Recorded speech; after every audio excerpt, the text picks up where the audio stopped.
Olá, graça e paz da parte de Deus, nosso Pai, da parte de nosso Senhor Jesus Cristo. Seja com você, esteja onde você estiver, a qualquer tempo que você estiver. Se você chegou aqui pela primeira vez, já peço que você se inscreva, ative o sininho das notificações, curta, comente e compartilhe dos nossos vídeos, para que o bom perfume de Jesus Cristo, nosso Senhor, se espalhe por todo o universo. Hoje eu quero meditar com você sobre o sofrimento. Por que o crente fiel sofre tanto e é tão perseguido? Por quê? Porque há uma teologia da prosperidade que prega o contrário, né?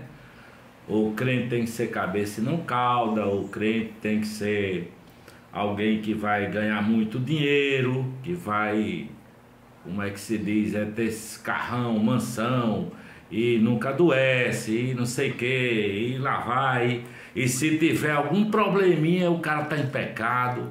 Não é essa a teologia da prosperidade?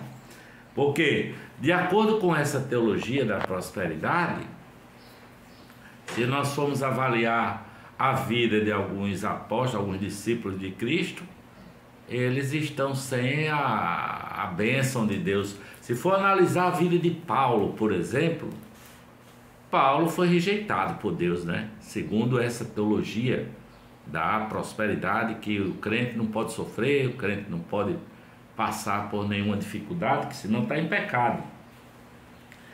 E a vida de Paulo nos mostra o quanto ele sofreu, o quanto ele foi perseguido pelos da sua nação, depois pelos próprios cristãos, quando ele se converteu logo. Depois o Paulo viaja de navio 3 vezes, o navio afunda as 3 vezes, naufraga, vai parar numa ilha, é mordido por uma cobra, sem falar nos apedrejamentos, das surras de paulada que ele levou. Teve que descer num cesto em Damasco, na muralha, para não ser morto por uma série de inimigos que estavam prontos para encontrá-lo e matá-lo. Então, Paulo seria um rejeitado por Deus se nós pensássemos nessa teologia da prosperidade. Mas vamos ler o que diz aqui o texto que está na segunda carta de Paulo aos Coríntios, no capítulo 4, que trata, essa segunda carta trata do assunto do ministério de Paulo apóstolo. O que é que ele prega de fato, qual é o assunto que interessa a Paulo. E ele começa dizendo: pelo que, tendo este ministério, segundo a misericórdia que nos foi feita, não desfalecemos. Antes, rejeitamos as coisas que por vergonha se ocultam, não andando com astúcia nem falsificando a palavra de Deus.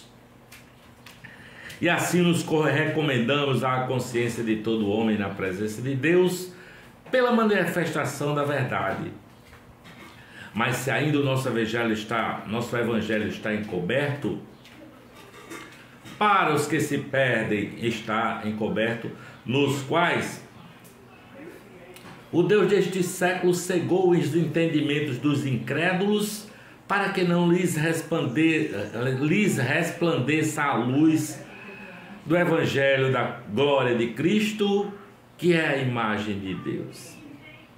Porque não nos pregamos a nós mesmos, mas a Cristo Jesus o Senhor, e nós mesmos somos vossos servos, por amor de Jesus, porque Deus, que disse que das trevas resplandecesse a luz, é quem resplandeceu em nossos corações para a iluminação do conhecimento da glória de Deus na face de Jesus Cristo.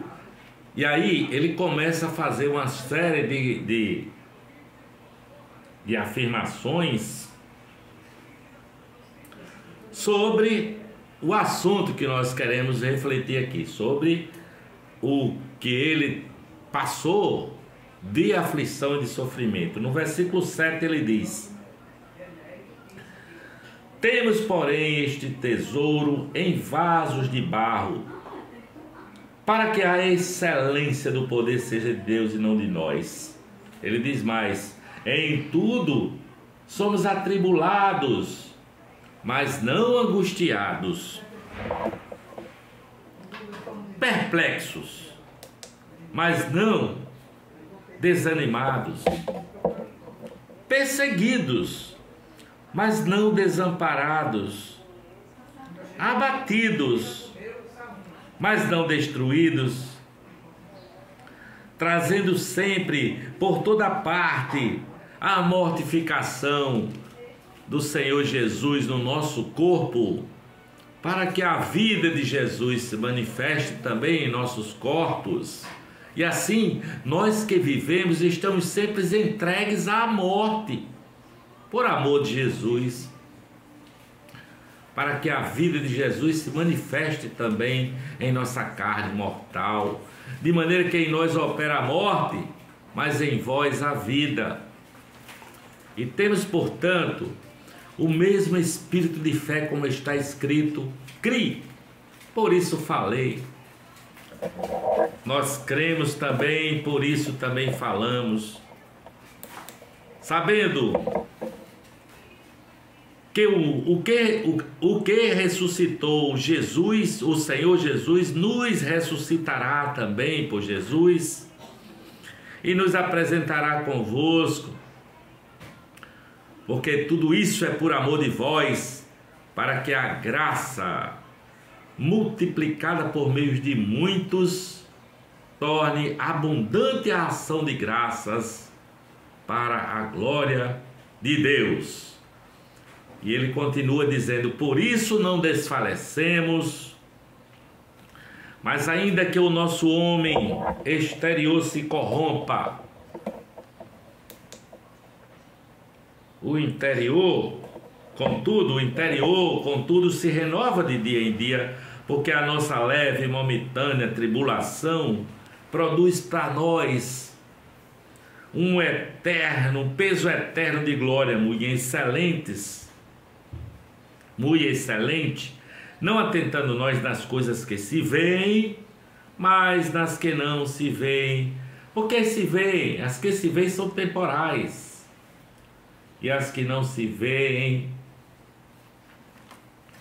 são eternas. Amém.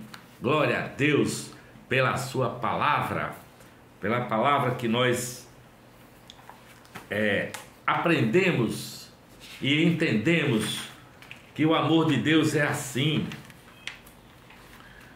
É preciso que eu morra no meu orgulho, que eu morra no meu entendimento de que nós somos já alguma coisa e que nós somos cabeça de muitos.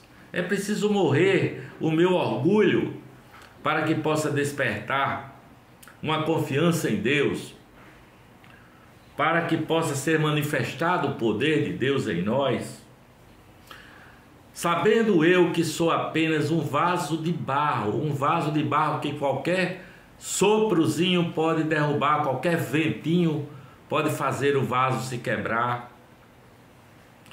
Mas Jesus Cristo, nosso Senhor, morreu naquela cruz para que nós pudéssemos ter vida nele, e ter vida plena, e ter vida eterna. Penso eu que por isso que nós atravessamos tantas tribulações, nós atravessamos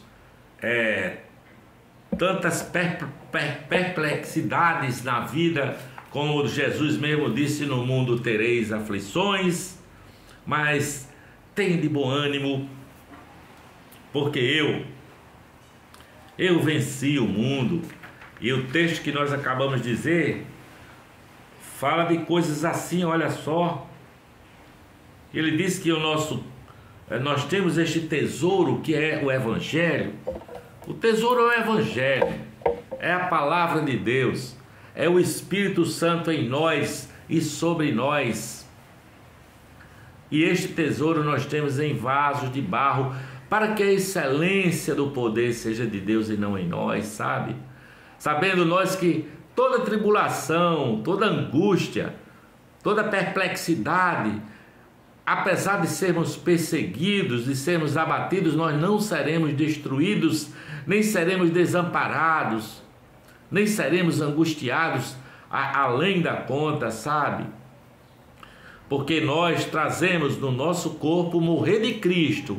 Por isso que nós passamos por essas tempestades, para que nós possamos, mesmo entregues à morte todo dia, para que nós podemos ter também a vida do Cristo ressurreto, sabe? Que um dia se manifestou em carne, mas foi crucificado, morreu e subiu, está vivo, e derramou sobre nós do seu Espírito Santo. E para que essa vida de Jesus se manifeste em nós, na nossa carne mortal, esse é o objetivo da palavra. Eu espero que essa palavra tenha chegado ao seu coração com alento, com graça e com a convicção de que você é um filho amado de Deus. Um filho amado, para que você possa entender que o viver é Cristo, como disse Paulo, e até mesmo o morrer é lucro. Tudo para a honra, para a glória e para o louvor de Deus, em nome do Pai, do Filho e do Espírito Santo. Amém.